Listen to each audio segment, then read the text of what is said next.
ಇವತ್ತು ಜಗದ್ಗುರುಗಳ ಶ್ರೀಶೈಲ ಅವರ ಆಶೀರ್ವಾದ ತಗೋಬೇಕಾದ್ರೆ ಒಂದು ದೊಡ್ಡ ಇದು. ಯಾಕಂದ್ರೆ ಸಾವಿರಾರು ಜನ ಲಕ್ಷಾಂತರ ಜನ ಅವ್ರ ಆಶೀರ್ವಾದ ತಗೋಬೇಕಂತ ಕಾಯ್ತಾ ಇರ್ತಾರೆ. ಅದು ನನಗೆ ಸಿಕ್ಕಿದೆ ಅಂದ್ರೆ ನಿಜಕ್ಕೂ ಒಂದು ಪುಣ್ಯದ ಕೆಲಸ ಅಂತ ಹೇಳಕ್ ಇಷ್ಟಪಡ್ತೀನಿ. ಅದ್ರ ಜೊತೆಗೆ ಆಷಾಢ ಮಾಸ ಅಂದ ತಕ್ಷಣ ನಿಮ್ಗೆ ಗೊತ್ತಿದೆ, ಮನಸ್ಸು ಒಂಥರ ಚಂಚಲ, ಒಂಥರ ಏನು ಆಚಾರದಲ್ಲಿ ಅದು ಮಾಡ್ಬಾರ್ದು ಇದು ಮಾಡ್ಬಾರ್ದು ಒಳ್ಳೇದ್ ಮಾಡ್ಬಾರ್ದು ಅಂತಾರೆ.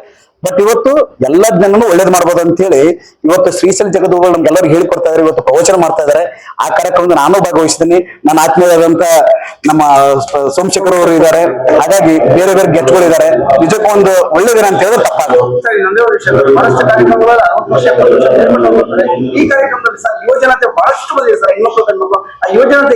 ಸರ್, ಒಂದು ಇಲ್ಲಿ ಏಜ್ ಅನ್ನೋದಕ್ಕಿಂತ ಇವತ್ತು ಯಂಗ್ಸ್ಟರ್ಸ್ಗೆ ಭಕ್ತಿ ಮತ್ತು ಇವತ್ತೇನು ಕಾರ್ಯಕ್ರಮ ಯಾಕೆ ಬರ್ತಾರೆ, ಈ ಕಾರ್ಯಕ್ರಮದ ಒಂದು ಕಲಿಬೇಕು.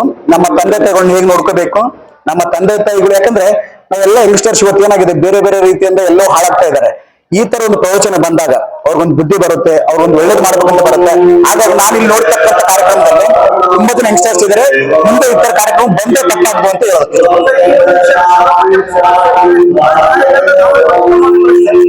ಸರ್.